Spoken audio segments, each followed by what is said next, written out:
watching out for you. This is Newswatch 12 at 6. Tonight on our top story, we hear from a former Eagle Point resident who spent most of his life here in Southern Oregon, but now lives in Florida ahead of a historic Hurricane Milton. Thanks for joining us for Newswatch 12 at 6. I'm Haley Gravitt. Just look behind me at the screen. This was his house just 2 weeks ago during Hurricane Helene. Newswatch 12's Damian Alvarado tells us how serious these storms can be. 3 of the 4 hurricanes that have happened, we've got trapped on the island. The last one, about 2/3 of the island was underwater.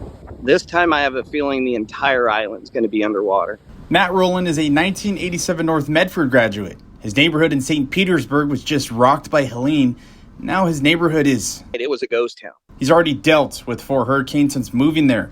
Roland shared the urgency that people should have with these storms. He was outside enjoying the wind and rain during the first few storms, not realizing the danger.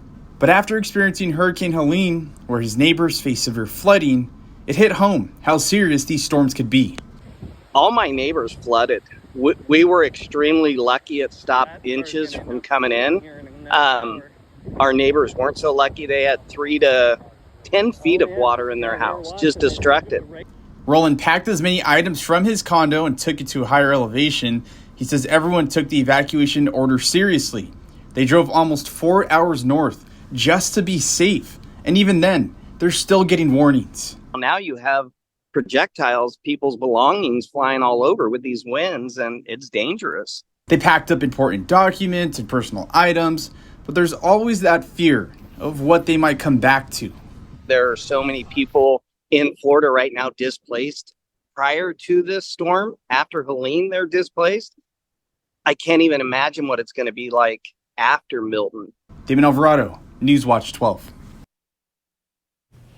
And Matt Roland has already been sharing his story on a Facebook post. For those of us here in Jackson County, we know many of us here in Oregon have ties to friends and family who are being impacted by these hurricanes.